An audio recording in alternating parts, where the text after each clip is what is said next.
বাংলাদেশের ঐতিহ্যবাহী জেলা বরিশাল মোলাদি থানার অন্তর্গত চরপদ্দা আফসারিয়া স্কুল অ্যান্ড কলেজের উদ্যোগে প্রথম বাৎসরিক ঐতিহাসিক তাফসিরুল কোরআন মাহফিলের স্বনামধন্য সভাপতি হাজিউল হারামাইন আলহাজ মাওলানা ফজলুল হক সাইদ দামাত বারকাতুহুল আলিয়া।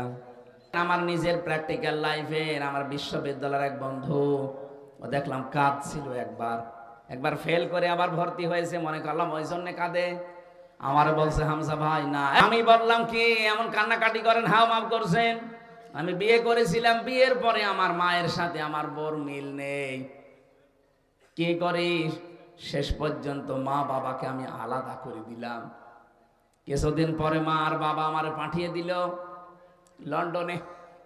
আমি লন্ডনেও ছিলাম কিছুদিন, ওখান থেকে শেষ করে প্রতি বছরে বছরে আমার স্ত্রীর নামে অ্যাকাউন্ট করা ছিল, শুধু টাকা পাঠাতাম। মা বাবার জন্য আমি এই কয়েক বছরে খোঁজও নেইনি, খবরও নেইনি যে তারা কেমন আছে। হঠাৎ করে আমার রক্তের ভেতরে 5 প্রকার ক্যান্সার ধরা পড়েছে।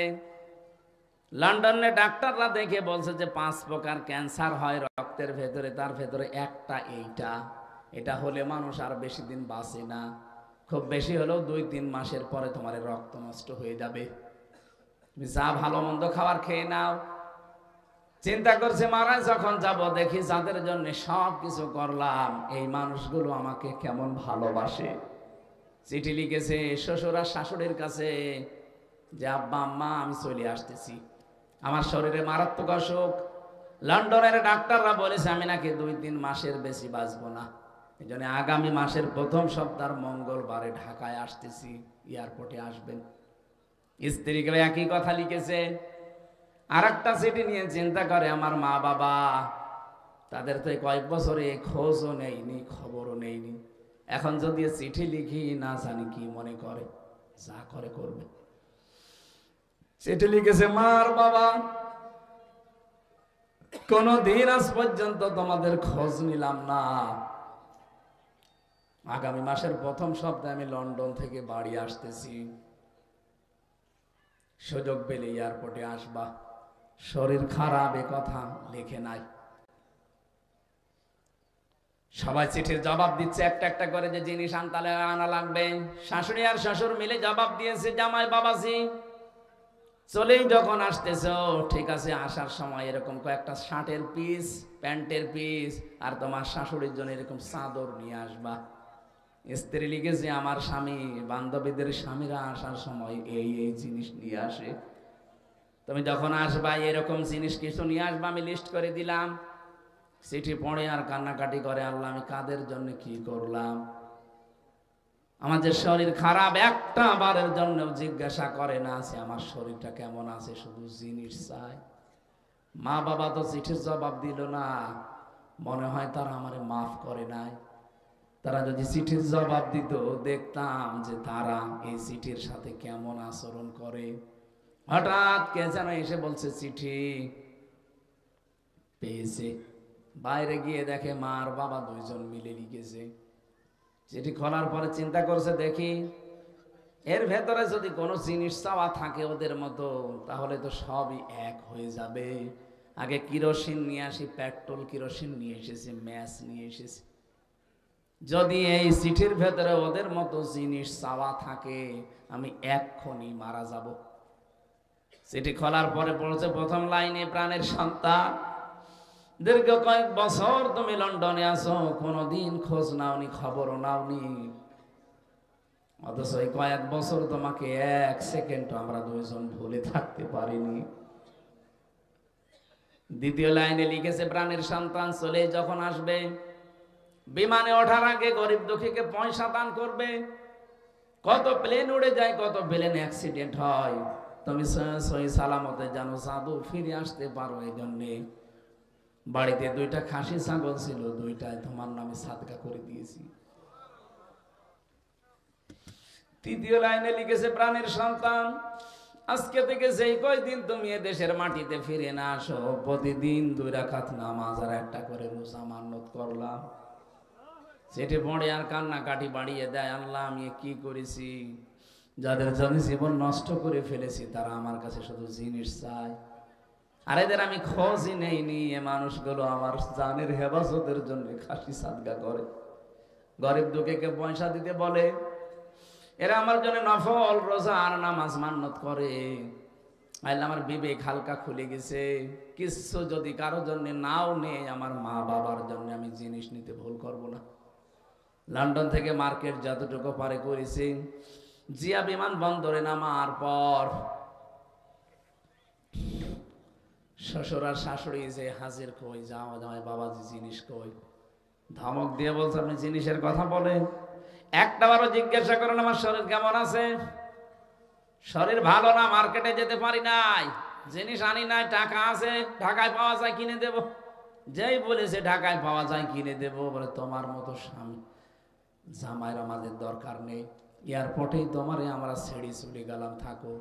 স্ত্রী বলছে আমার সেই লিস্ট করা জিনিস কই, খালি জিনিস জিনিস করো, একটা বারের জন্য তো জিজ্ঞাসা করেন আমি কেমন আছি, বলে পরে জিজ্ঞাসা করবো জিনিস দাও, আনি নাই, ঢাকায় পাওয়া যায় কিনে দেবো, জানো তো আমার শরীর খারাপ।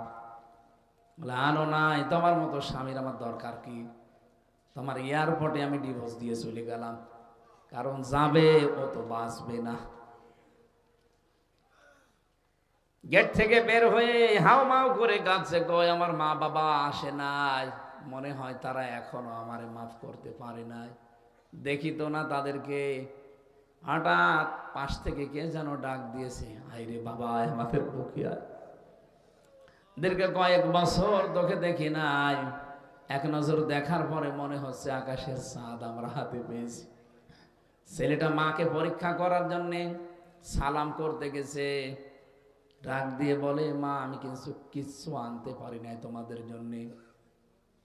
মা শুধু সালাম দেওয়া দেখেই বলছে বাবা তোর শরীরে মারাত্মক কোনো অসুখ নাকি? কেন? মা আমি তো তোমার কাছে চিঠিতে লিখে নাই যে আমি অসুস্থ, যাদের কাছে লিখেছিলাম তারা সাথে জিনিস চেয়েছে, তোমার কাছে তো কিছুই লিখে নাই, আমি শুধু বলেছি আগামী মাসের প্রথম সপ্তাহের মঙ্গলবারে আসবো, এয়ারপোর্টে আসবা। কই তুমি তো শিক্ষিত না, তুমি তো জ্ঞানী মানুষ না, কিভাবে বুঝলে? তুমি তো চিকিৎসক না। মা ডাক দিয়ে বলে সন্তান 10টি মাস এই পেটের ভেতরে আমি তরমুজের মতো বহন করেছিলাম, 2 বছর পর্যন্ত তোরে আমি দুধ খাওয়িয়েছি, 22-23 বছর পর্যন্ত তোর পেছনে আমি শ্রম দিয়েছি বিনা স্বার্থে, এতদিন পর্যন্ত তোর সব আমার নখ দর্পণে ছিল, আমি কি জানবো না তোর শরীরের অবস্থা কি? আমি টের পেয়েছি, সত্যি করে বল তোর কি হয়েছে। ছেলেটা মায়ের পা জড়িয়ে বলছে মা সত্যি আমি আর কিছু লুকাবো না, অবশ্যই আমার শরীরে এমন একটা মারাত্মক অসুখ, ডাক্তার আমারে ফেরত দিয়েছে, আমি আর বাঁচবো না, আজকেই তুমি আমারে আজকেই মাফ করে দাও। বন্ধু বলছিল দেখলাম সেজদায় পড়ে গেল, মা আর বাবা দুইজনেই ডাক দিয়ে বলে মাবুদ আমাদের এই হায়াত আমরা দিয়ে দিলাম, আমাদের সন্তানটাকে অন্তত তুমি বাঁচিয়ে রাখো। নবীজি জানিয়েছেন মা আর বাবা যদি মন থেকে কিছু বলে ওটা সঙ্গে সঙ্গে আরো সে পৌঁছিয়ে যায়। মা আর বাবার দোয়া ওই দিন আল্লাহ কবুল করে কুদরতের দাওয়া পান করিয়ে চিরদিনের জন্য আমার ওই বন্ধুকে আল্লাহ সুস্থ করে দিয়েছে। এই হচ্ছে মা বাবা, আর ওগুলো দুনিয়ার মানুষ। পৃথিবীর কারো দিকে তাকিয়ে এরকম মহান সম্পর্ক আমরা যেন নষ্ট করে না ফেলি। আপনি যত ইবাদত বন্দেগী করেন, জায়েজ কোন কথা মা বাবার যদি না মানেন, তাদের শুকরিয়া আদায় না করেন, আপনি যেন আল্লাহকেও মানেননি। এই জন্য সুলাইমান নবী এখন নবী, তিনি আল্লাহর শুকরিয়া আদায় করার পাশাপাশি মা আর বাবার নাম নিয়েছিলেন। আমরা যারা সন্তান আছি, মা বাবা যাদের আছে, অবশ্যই এদিকে আমাদের খেয়াল রাখা লাগবে। আপনি আকাশ পরিমাণে ইবাদত বন্দেগী দিয়ে কি করবেন? আপনার মা বাবা যদি সন্তুষ্ট না থাকে আপনার প্রতি, জায়েজ পন্থায়। আমাদের পাশের দেশ, প্রতিবেশী দেশ, এই যে এরা মানুষের সম্মান নিয়ে যেভাবে সিনেমিনি খেলে, বিশেষ করে এই 54 বছর যা করেছে মেজর ডালিমের সংবাদ টক শো, এগুলো দেখে আপনি ক্লিয়ার হয়ে গেছেন। এর আগেও ক্লিয়ার অনেকে ছিল, আমরা এই প্রজন্মের মানুষগুলো তার মুখের কথা শুনে পুরা ক্লিয়ার হয়ে গেছে। যে বাংলাদেশের বুদ্ধিজীবী, বাংলাদেশের আলেম ওলামা, জ্ঞানী মানুষ, এদেরকে হত্যার পেছনে হাত আছে আমাদের এই প্রতিবেশী এদের। আর এরা নাকি আমাদের বন্ধু ছিল। এই পৃথিবীতে সবচাইতে নিকৃষ্ট প্রতিবেশীর তালিকা যদি করা হয়, তার 1 নাম্বার নাম আসবে ভারতের। শুধু প্রতিবেশী হিসাবে তারা নিকৃষ্ট না, এ দুনিয়াতে আপনি মাইক্রোসফট খোলেন, ভয়েস অফ আমেরিকার যে রিপোর্টগুলো দেখেন, তাম দুনিয়ায় এখন মিথ্যা কথা সবচাইতে বেশি বলা হয় ভারতে। কারণ এদের সাংবাদিকতা যারা আছে, বিশেষ করে মলম, এই যে হকার, এরা যেভাবে মিথ্যা প্রপাগান্ডা ছড়ায় মানুষকে নিয়ে, শয়তানও মনে হয় এত মিথ্যা কথা দুনিয়ায় বলেনি। শয়তান ওরে দেখে সেলট দেয় যে তুই আমার বাবা, আমি জীবনে এত মিথ্যা কথা বলতে পারিনি, তুই এই কয়দিনই যা বললি। ওনাকে দিয়ে যারা বলাচ্ছিলেন, আশা করছি তারা থামবেন। আপনি যাবার সময় যে কথাগুলো বলে গিয়েছিলেন একেবারে সব অক্ষর অক্ষরে পালন করছেন। যাবার সময় বলে গিয়েছিল যে আমি যাবার 2 মাসের ভেতরে যেন দেশটা দেউলিয়া হয়ে যায়। চেষ্টা চালিয়েছিল বিভিন্ন, কিন্তু একটা হালে পানি নেয়নি। এখন আবার নতুন আরেকটা ষড়যন্ত্র লাগাচ্ছে। এই ফ্যাসিবাদের কিছু দোসররা, এই মাজলুম মানুষ যারা এই 15.5 বছরের জুলুমের শিকার হয়ে আমরা ছিলাম, সে যে দলের লোক হোক, শুধু 14 দল বাদ দিয়ে আমরা বাকি সব মাজলুম না? কথা বলেন না কেন? এই মাজলুমদের সাথে মিশে ওনারা চেষ্টা চালাচ্ছে কি করে আমাদেরকে ডিভাইডেড করা যায়। অ্যাডভোকেট জয়নুল আবেদিন এরা ইঙ্গিত দিয়েছিলেন, কিন্তু আপনারা বুঝেছেন কিনা জানি না। এই ইঙ্গিতটা আমাদের সামনে মনে রাখা লাগবে। জ্ঞানী মানুষ তো ইঙ্গিত দিয়েছেন। ওরা কিন্তু আমাদের সাথে মিশে এখন চেষ্টা চালাবে, কারণ সব রাস্তাগুলো ওরা বন্ধ করে ফেলেছে। কোনো রাস্তা এখন আর কাজ হয়নি, এখন এইটাই বাকি আছে। আশা করছি আমরা নিজেদের যে ঐক্য অন্তত তৈরি হয়ে গিয়েছিল, এটা যেন ফাটল না ধরে। ওয়াতাসিমু বিহাবলিল্লাহি জামিআ ওয়ালা তাফাররাকু, সবাই মিলে ঐক্যবদ্ধভাবে আল্লাহর রজ্জুকে আঁকড়িয়ে ধরো, বিচ্ছিন্ন হয়েছেও না। সুতরাং এক হওয়া ফরজ, আর বিচ্ছিন্ন হওয়া হারাম। তো এক হওয়ার জন্য যেটা লাগবে তার নাম রশি। রশি মানে 8 রশি। কয় রশি? 1 রশি। বলেন তো কয় রশি? ওই 1 রশির নাম কি? কোরআনে কারীম। এখানে হাবলুন মানে দড়ি, রশি, লুল্লাহ মানে আল্লাহ। আল্লাহর রশি ধরা লাগবে সবাইকে মিলে। প্রধান অতিথিও বলছেন না আমি কোরআনে বিশ্বাসী। প্রধান অতিথি আজকে যদি কোরআনে বিশ্বাসী হয়, তা আমরা তো আগেই আছি। সুতরাং আমাদের উচিত হবে আমরা রশি ধরলে কোরআনের রশি ধরতে আসি। ওই 8 রশি 14 রশি সব বাদ। আমি একবার গিয়েছিলাম ওখানে, জোতা পায়ে দিয়ে চলে গেছি, আমারে ধমক দিয়েছে, আপনি আল্লাহর ওলির দরবারে জোতা পায়ে দিয়ে ঢোকেন, আপনার বিবেক আছে? আরে বাবা, ঠিক আছে, জুতা কোথায় রাখবো? বলছে ওখানে রেখে যান। যে হারিয়ে গেলে গেলে যাবে, তার মানে ও ওখান থেকে সরাবে না। অত পাগল এখনো আমি হয়নি, দরকার হয় জুতা বগলে নেব। নিয়ে গেলাম, মোনাজাত করলাম আল্লাহর কাছে, ভালো মানুষ হলে আল্লাহ মাফ করে দিও, আর যদি 2 নাম্বার হয়, চিটার বাটপার হয়, তুমি শাস্তি যা আছে আরো বাড়িয়ে দাও। কারণ মাজারে যা আমরা দেখি অধিকাংশ গুলো তো কিছু নেই। সাইদি সাহেব বলতেন না যে ঘোড়া সার মাজার, গাধা সার মাজার। এই যে আমি আজকেও আসার সময় দেখলাম এক জায়গায় ফরিদপুর পার হওয়ার সময় লেখা আছে বিসমিল্লাহ সার মাজার। বিসমিল্লাহ আবার মাজার হয়? আর যত মাজার দেখবেন বাংলাদেশে, সে চট্টগ্রাম থেকে শুরু করে একেবারে সারা দেশ তো ঘুরছি, যেখানে মাজার দেখি সব বিশ্ব রোডের সাথে অথবা রেল স্টেশনের পাশে। মানে মানুষের আনাগোনা যেখানে বেশি, সেখানে হঠাৎ মাজার বসায়। মানে এটা ব্যবসা ছাড়া কিচ্ছু না। যদিও বরিশাল বিভাগের মানুষেরা অনেক সচেতন আছে এই ব্যাপারে, তারপরেও এ বিভাগেও মাজার আছে। এই এলাকায় শুনলাম একটা তৈরি হয়েছে। এটা কি আসলে মানুষের নাকি অন্য কিছু? অনেক জায়গায় তো দেখি কলা গাছ পুঁতে কলা সার মাজার। মাজারের সাথে কোনো সম্পর্ক নেই ইসলামের। ইসলামের সম্পর্ক হবে দোয়ার সাথে। কোনো আল্লাহর ওলি যদি মরে যেয়ে থাকে, ইন্তেকাল করে, তাকে সম্মান জানাবেন। শ্রদ্ধা করবেন, দোয়া করবেন তার জন্য, এতটুকুই শেষ। তার কাছে কিছু যদি চান আপনারও ঈমান যাবে, আর উনি তো আর কিছু বুঝতেছে না। ইন্নাকা লামাইয়িতুন ওয়া ইন্নাহুম মাইয়িতুন, হে নবী যারা মারা যায় এ মানুষগুলো তো মারা গেছে, আপনিও একবার মারা যাবেন, আপনিও এক সময় মরবেন। সুতরাং ওরা যেমন মারা গেছে আপনিও মারা যাবেন, ইন্তেকাল করবেন। সূরা ফাতিরের ভেতরে আল্লাহ আছে যারা মারা যায় তাদেরকে আপনি কিছু শোনাতে পারবেন না। তা আপনি যে তাদের কাছে কিছু চান, ওরা তো শোনেই না, আপনি কি চান? সুতরাং কমন সেন্স আমাদের যাদের আছে, মরা পীর হোক জীবিত পীর হোক, কারো কাছে কিছু চাওয়া যাবে না। কিছু চাইলে আপনি আল্লাহর কাছে চাবেন।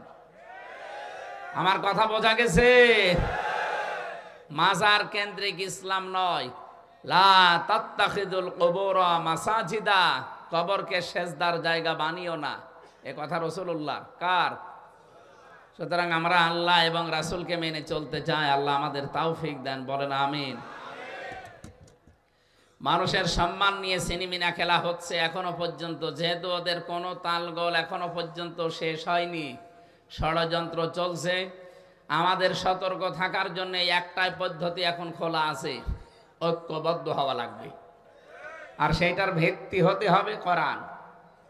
কোরআনের বাইরে যদি কেউ যায় না, তার সাথে আমার কোনো ঐক্য নেই। কে কথা বলেন না কেন? কারণ এই দেশের মূল ভিত্তি আল্লাহর কোরআন। কোরআন আছে এ দেশটা আছে, কোরআন থাকবে না এ দেশও থাকবে না। ৯৬% মুসলমান আমরা এখানে কোরআন নিয়ে বাস করি, কথা বলেন ঠিক কিনা? অন্যান্য দেশানে যেখানে যা আছে, এই ছেলে পরে কথা বলবেন ভাই, এখানে যেন কেউ না আসে।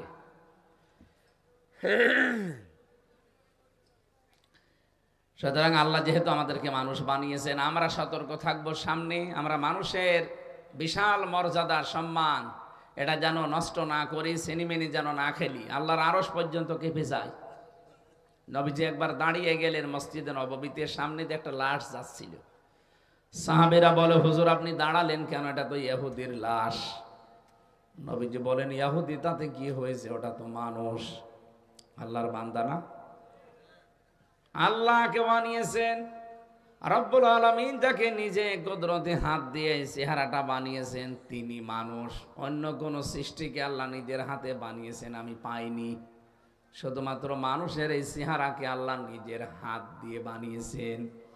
ওয়ালাকাদ খালাকনাকুম সুম্মা সাব্বারনাকুম সুম্মা কুলনা লিল মালাইকা। রব্বুল আলামিন বলেন, অবশ্যই আমি আল্লাহ বানিয়েছি তোমাদেরকে, এবং তোমাদের এই আকৃতিটা আমি আল্লাহ বানিয়েছি।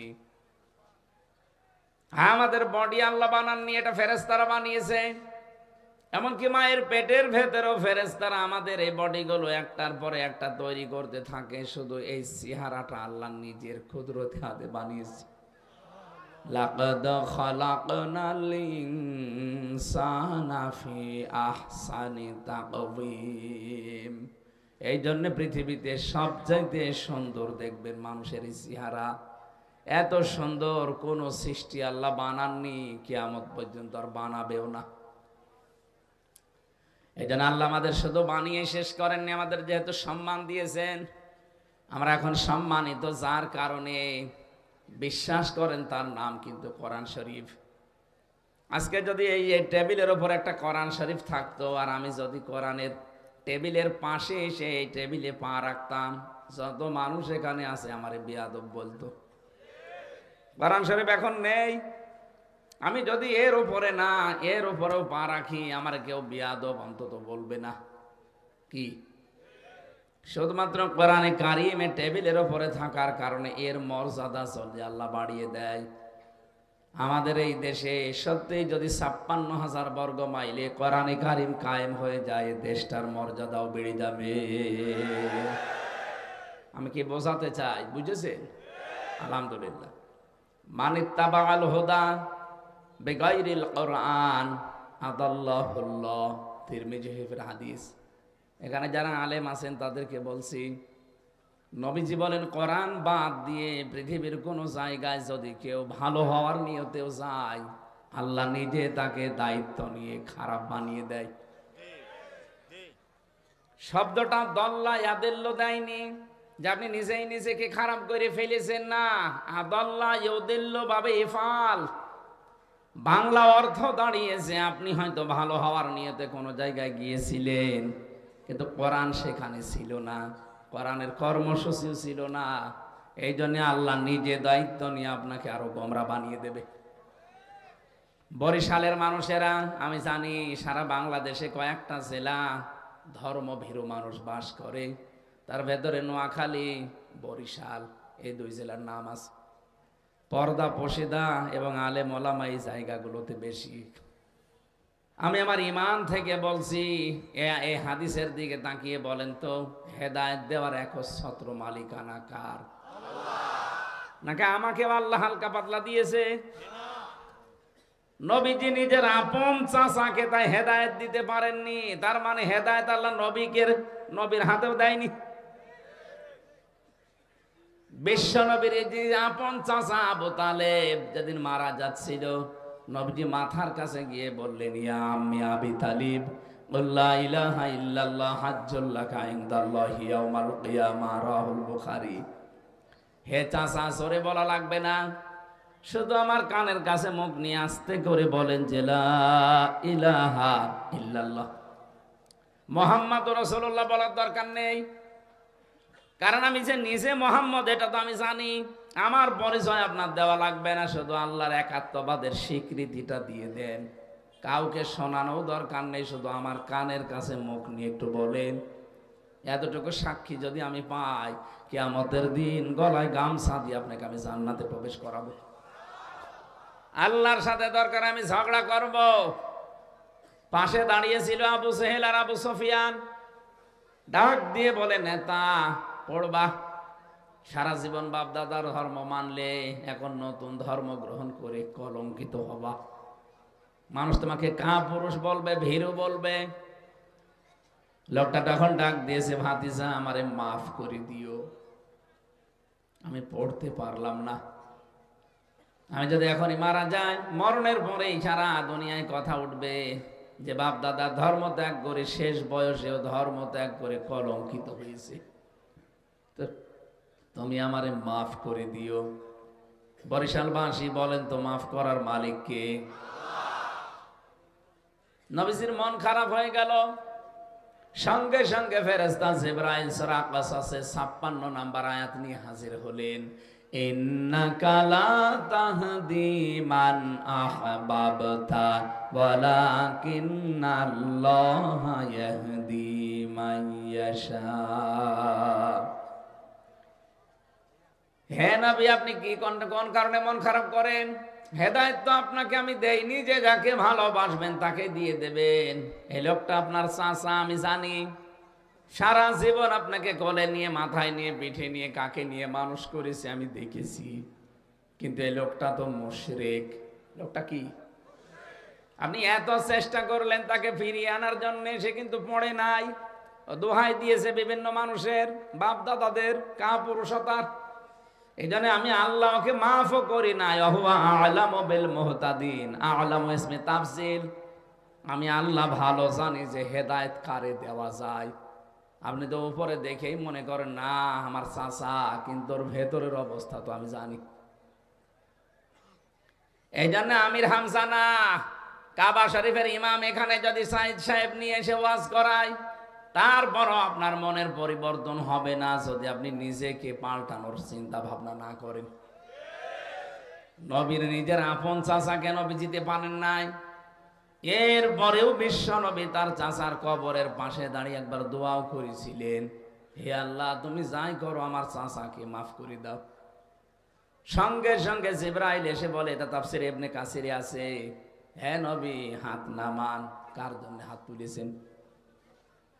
মা কানা লিন-নাবিয়্যি ওয়াল্লাযীনা আমানু আইয়াস্তাগফিরু লিল মুশরিকিন ইলা আখিরি আয়াত।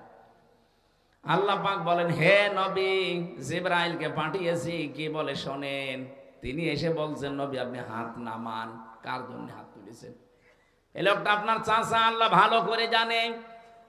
সারা জীবন আপনার পেছনে লোকটা শ্রম দিয়েছে, এটা আল্লাহ দেখেছে, কিন্তু লোকটা মুশরিক। লোকটা কি? কোন নবীর জন্য, কোন ইমানদারের জন্য জায়েজ নেই, শোভনীয় না, উচিত না, এটা বৈধ না যে কোন মুশরিকের জন্য আল্লাহর কাছে ক্ষমা চাবে। ওয়ালাউ কানু উলি কুরবা, যদিও এটা নিকট আত্মীয় হয়, কেন আপনি এর জন্য মাপ চাইবেন? আপনি বলেন তো, যে নবীর জীবনে হাত তোলা লাগে নাই, শুধু মনের ভেতরে কামনা আসলেই কবুল হয়ে গেছে, সেই নবী হাত তুলে বসে আছে, আল্লাহ হাত ফেরত দিচ্ছে। আর বাংলাদেশে টাটকা মুশরিক মরে যায়, আর আমাদের মতো হুজুরা দোয়া করে জান্নাতে দিয়ে আসে, মনে হয় কন্ট্রাক্টারই নিয়েছে। হ্যাঁ, আমাদেরকেও আপনারা পাগল পেয়েছেন, আর আমরাও আপনাদেরকে পাগল বোঝাই যে কোনো অসুবিধা নেই, এত বড় দাড়ি, দোয়া মিস্টেক হবে। আমি সাফ কথা বলছি, কান খাড়া করে শোনেন বাংলার মুসলমানেরা, এটা রেকর্ড হচ্ছে, কালকে সারা দুনিয়ায় ছড়াবে। আমি সবাইকে সামনে নিয়ে বলছি, মানুষের কথায় ধোকা খাবেন না, নিজেকে আগে নিজে পরিবর্তন করেন। আজকের আমার আলোচনার বিষয়টা এইটা, নিজের কাজ নিজে করো, কেউ কারো না।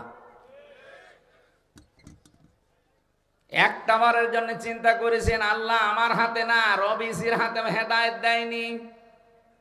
এত বড় পাওয়ারফুল নবীকেও আল্লাহ যদি বলেন না, আপনি যাকে ভালোবাসেন, মহব্বত করেন, তাকে আপনি পারবেন না হেদায়েত দিতে, এটা আমি জানি যে কে পাবে, কারণ মনের খবর জানে কে? আমি হয়তো উপরে দেখে মনে করছি এরকম সুন্দর মানুষ, এরকম চেহারা, এর যা সুরাত সিরাত, এ মনে হয় আসবে, আপনার ভেতরের অবস্থা তো আমি জানি না। এই জন্য হাদিসের শব্দটা দিয়েছেন দল্লা না দিয়ে আদাল্লাহ, আদাল্লাহুল্লাহ। এটা কত মারাত্মক শব্দ, পড়লে আমার কেমন যেন ভয় লাগে। নবীজি বলেন, কোরআন বাদ দিয়ে পৃথিবীর কোন জায়গায় যদি কেউ ভালো হওয়ার নিয়তেও যায়, তার নিয়ত হয়তো ভালো ছিল যে আমি আজকে ভালো হয়ে যাব, কিন্তু সেখানে কোরআন ছিল না, এই জন্য আল্লাহ রাগ করে আপনাকে আরো খারাপ বানাবে। কথা বুঝতেছেন? এর বাস্তব প্রমাণ বাংলাদেশের 48,000 পীরের দরবারগুলো। আপনি হাতে গোনা কয়েকটা দরবার বাদ দিয়ে তাকান, অধিকাংশ দরবারে শিরিক আর বেদাত চলে, কোরআনের কোনো নিয়ম নীতি নেই।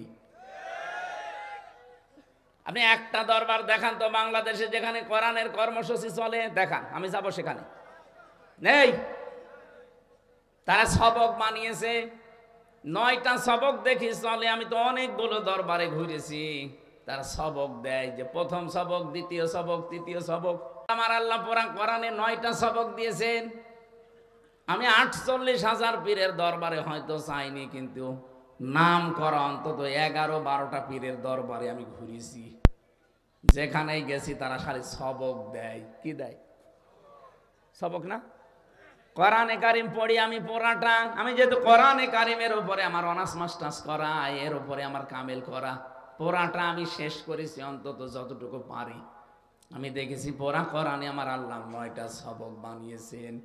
আল্লাহর কোরআনের প্রথম সবক হচ্ছে ইকরা, পড়ো, আর দরবারদের সবক হচ্ছে হো হো। কোথায় পেয়েছেন আপনি ভণ্ডামি? আল্লাহ বলছেন প্রথম সবক দিলাম পড়ো, আর আপনি কি সবক বানিয়েছেন? কিন্তু এদের দরবারে যারা প্রথম বানিয়েছিল, ওদের বাপ দাদা মুরব্বীরা, আমরা জানি তাদের ইতিহাসগুলো পড়ে, তাদের কাছে মানুষ গেলে তারা কিন্তু কোরআন তুলে দিত, যে এটা পড়েন আল্লাহকে পেয়ে যাবেন। এখন তাদের সন্তানেরা আর ওই দলের ওপরে, ওই মতের ওপরে নেই, তাদের কাছে গেলে এখন আর কোরআন দেয় না, কারণ তারা নিজেরাই কোরআন জানে না। কোরআনের মর্ম বাণীগুলো তারা নিজেরাই এখন আর জানে না। কোরআনে কারিম যে কি চাই, কি বলতে চাই, কি কায়েম করতে চাই, সেগুলো তারা নিজেরাও জানে না, এই জন্য জানাতে পারে না।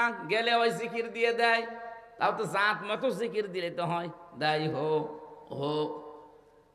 আর চট্টগ্রাম বিভাগে আপনি যাবেন, এমন এমন দরবার আসে যেখানে জিকির হয় শুধু বাবাদের নামে। শাহ আলী বাবা, কেল্লা বাবা, ফতে বাবা, ইয়ালি বাবা, ন্যাংটা বাবা, এই বাবা জিকির হয়। এবার আসেন তো হাদিসের বাস্তব শিক্ষায় যাই। আমি কিন্তু সত্যি আল্লাহর কথা একেবারে আল্লাহর দিকে তাকিয়েই বলছি। যেখানে কোরআন নেই ওই জায়গায় যদি আপনি ভালো হওয়ার নিয়তেও যান, আপনাকে হামজা খারাপ বানাবে না, আপনাকে সরাসরি গোমরা করে দেবে কে? সুতরাং আজকে থেকে সিদ্ধান্ত নেবেন যে দরবারে কোরআন চলে না, কোরআনের কর্মসূচি নেই, ওই দরবারের প্রতিষ্ঠাতা আমার বাবাও যদি হয়, আমি ওই দরবারে নেই। এই কথা বলে না কেন? কত দরবারে মানুষ যায় ভালো হওয়ার নিয়তে, আগে গাঁজা খেত না, দরবারে গিয়ে গাঁজা ধরেছে, কি ভালো হয়েছে না খারাপ হয়েছে? কুষ্টিয়ার লালনের মাজারে মানুষ যায় ভালো হওয়ার নিয়তে যায়, কিন্তু কোরআনে কারিম সেখানে চলে না। ওখানে আপনি সারা দেশ মিলে কয় মন গাঁজা আর পাবেন, তার চাইতে বেশি গাঁজা ওখানে পাওয়া যায়। যেন মানুষ দেখে ওখানে ভালো হওয়ার পরিবর্তে আরো খারাপ হয়ে যায়। প্রকাশ্য সেজদা দিচ্ছে, প্রকাশ্য সেজদা দিচ্ছে কবরকে। হাদিস বললাম না, লা তাত্তাখিযুল কুবুরা মাসাজিদা, যে কবরকে সেজদার জায়গা বানাবেন না, আর ওটা পুরা সেজদা চলছে। তার মানে আগে একজন নামাজ পড়তো না, সে এক গুনাহ করতো, এখন কবরে সেজদা দিয়ে শিরিক করছে। ও কি ভালো হয়েছে না খারাপ হয়েছে? ওকে খারাপ বানিয়েছে কে? কেন? কোরআন নেই, তুই গেলি কেন? কোরআন নেই, তুই গেলি কেন? এবারে আর একটা পয়েন্ট বলি, নাকি এটা বাদ দিয়ে দেব? আবার উল্টা পাল্টা মনে করবেন না তো? আপনি বুঝলেন যে এই দরবারে কোরআন চলে না, সেখানে গেলে আল্লাহ আপনাকে পথভ্রষ্ট করে দেবে, গোমরা বানিয়ে দেবে। তাহলে বাংলাদেশে যত রাজনৈতিক দলের নাম নিয়ে যারা রাজনীতি করছে, যেই দলে কোরআন নেই, কোরআনের কর্মসূচি চলে না, ওই দল যদি আমার বাবাও তৈরি করে, ওই দলে আমি নেই। এই এটা প্রকাশ্য রাজনীতি হয়ে গেল, তারপরেও টের পাচ্ছেন না? এটা রাজনীতি না? আপনি যদি টের নাও পান, এ হুজুর কিন্তু টের পেয়েছে। এটা রাজনীতি না? এরা কি আন্দাজে তাকবীর দেয়? এরা কি কিছু বোঝে? আরে ভাই, আল্লাহর কসম, আমি আপনাকে বাঁচাতে চাই। কোরআনের চোখ লাগিয়ে দেখতে পাচ্ছি আপনি জাহান্নামে যাচ্ছেন। যেই দলে সত্যিই কোরআন নেই, কোরআনের কর্মসূচি ওই দলে চলে না, ওই দলের প্রতিষ্ঠাতা আপনার বাবা হলেও আপনি জাহান্নামে যাবেন। আপনাকে জীবনও আল্লাহ হেদায়েত দেবে না, আরো খারাপ বানিয়ে দেবে। আপনার সুরাত সিরাত চেহারা অনেক ভালো মনে হবে, পোশাক আশাক, কিন্তু ভেতরে আল্লাহ হেদায়েত থেকে বঞ্চিত করে দেবে। কারণ একটাই। কারণ কয়টা? যালিকাল কিতাবু লা রাইবা ফীহি। এই যে কিতাবের আগে আলিফ লাম আছে, কি আছে? আলিফ লাম 4 প্রকার। আলিফ লামে ইস্তেগরাকি, গরকন মানে ডুবন্ত। এখানে আলিফ লাম যেটা নির্দিষ্ট করার জন্য আল্লাহ দিয়েছেন। রব্বুল আলামিন বলেন, একটাই মাত্র কিতাব আমি দুনিয়ায় পাঠালাম যেটা মানুষকে হেদায়েত দিতে পারে, আর কোন কিতাব দুনিয়ায় নেই যেটা মানুষকে হেদায়েত দিতে পারে। তার নাম কি? এই জন্য কোরআন নেই, তুই গেলি কেন? শ্বশুরকে বাবা বলা জায়েজ আছে না নেই? জায়েজ নেই? আছে। কিন্তু নিজের বাবার সামনে যদি বারবার শ্বশুরকে আব্বাজান আব্বাজান বলেন, আর নিজের বাবাকে কেউ যদি জিজ্ঞাসা করে এটা কে, বলে এটা আমার চাচা, আপনার শ্বশুরের মন খারাপ হবে না? বলবে এ কি জন্মালাম, আমারে চাচা বলে আর শ্বশুরে বাপ বলে। আল্লাহ রাগ করেন এই কারণে যে আমি কোরআন দিলাম হেদায়েত দেওয়ার জন্য, আর কোরআন বাদ দিয়েও কি শুরু করেছে? কোরআনে কারিম বাদ দিও, যার কাছে যাই দেখি তোর ওই বাবা কি করে হেদায়েত দেয়, যা তোরে ছেড়ে দিলাম। এই জন্য আল্লাহ হেদায়েত দেয় না। আমার কথার ওজন টের পেয়েছেন? আলহামদুলিল্লাহ, ওয়াজ আমার মনে হয় হয়ে গেছে। মানে কোরআন যেখানে নেই, আজকে থেকে আপনি সিদ্ধান্ত নিয়েই ফেলেছেন আমি ওই দলে আর নেই, ওই দরবারে আর নেই। তাহলে এদেশে কোরআন বাদ দিয়ে কোনো দল থাকার কথা? এই তো মাহফিল শেষ, আমি দোয়া করে দিই না, মানে আপনাকে মানা লাগবে। আমি খালি বলে যাব, আপনি শুনে যাবেন, মানে ওয়াজ তো হয়ে গেছে। ওয়াজ হয়ে যায়নি? এরপরেও যদি কেউ না বোঝার ভান করে থাকেন তার জন্য আমার একটু বলছি, কিন্তু আমার ওয়াজ কিন্তু হয়ে গেছে আলহামদুলিল্লাহ।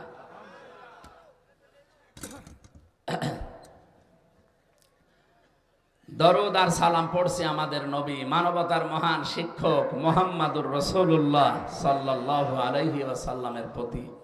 আমরা কোরআনে কারিমের 2 সূরার 2টা আয়াত পড়েছি আংশিক। সূরা আহকাফ এর 9 নম্বর আয়াত পড়েছি, আর সূরা নমল থেকে একটা আয়াতের মাত্র 15 নম্বর আয়াতের একটা অংশ বিশেষ পড়েছি। এখন আপনি যা বলবেন আমি ওইটার দিকে যাব। সূরা নমল থেকে আলোচনা করব না সূরা আহকাফ? বলেন, না দুইটা হবে না একটা? নমল আগে, তো নমল থেকে শুরু করি। জবান খোলে কোরআনের সোনালী আয়াত একটু পড়েন, আমরা তাফসীর আকারে কথা বলবো, যেহেতু তাফসীরুল কোরআন মাহফিল লিখে দিয়েছেন। ওয়ালাকাদ আতাইনা লুকমানাল ওয়ালাকাদ আতাইনা দাউদা ওয়া সুলাইমানা ইলমা। আল্লাহ রাব্বুল আলামিন বলেন, আমি অবশ্যই দাউদ এবং সুলাইমানকে জ্ঞান দিয়েছি। এখানে প্রথম শব্দটা আমার আল্লাহ গ্যারান্টি দিয়ে আরম্ভ করলেন, ওয়ালাকাদ। না কিছু লাগবে না, কিছু লাগবে না ভাই, বসে বসে। এই আয়াতটা শুরু করার আগে আল্লাহ গ্যারান্টি দিচ্ছেন, ওয়ালাকাদ, অবশ্যই আমি আতাইনা, আমি আল্লাহ দিয়েছি দাউদা ওয়া সুলাইমানা ইলমা, দাউদ আর সুলাইমানকে আমি আল্লাহ ইলম দিয়েছি, জ্ঞান দিয়েছি। এই পৃথিবীতে আল্লাহ যত কিছু দিয়েছেন মানুষের জন্য, আল্লাহর পক্ষ থেকে সব চাইতে দামি জিনিসের নাম ইলম। কি বললাম? এই ইলমের কারণে মানুষের সম্মান আল্লাহ বাড়িয়ে দিয়েছেন। ওয়াল্লামা আদামাল আসমা কুল্লাহা সুম্মা আরাদাহুম আলাল মালাইকা। আমি আদমকে জ্ঞান শিখিয়েছিলাম, ইলম দিয়েছিলাম তাকে। আল্লামা ইউআল্লিমু, এখানে শিক্ষক সরাসরি কে? আরো জোরে বলেন কে? এতদিন যেভাবে শুনেছেন ওইভাবে না, এখান থেকে একটা আলাদা শিক্ষা আছে।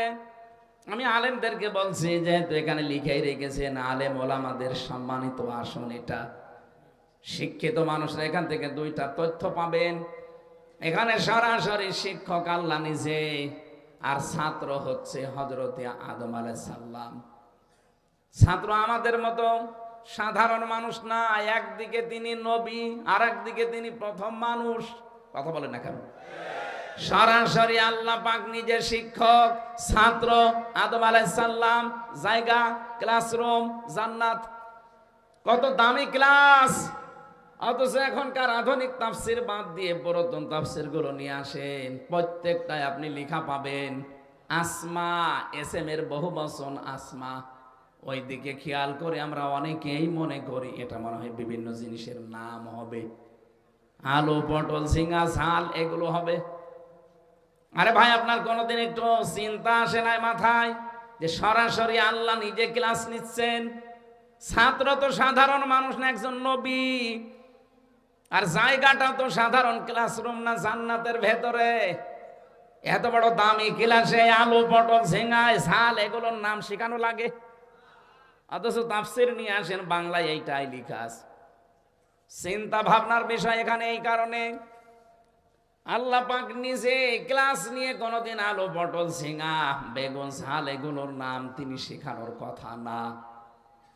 যদি শিখেও থাকেন ইঙ্গিত দিতে পারেন কিছু আসল শিক্ষা আল্লাহ ওই দিন দিয়ে দিয়েছেন।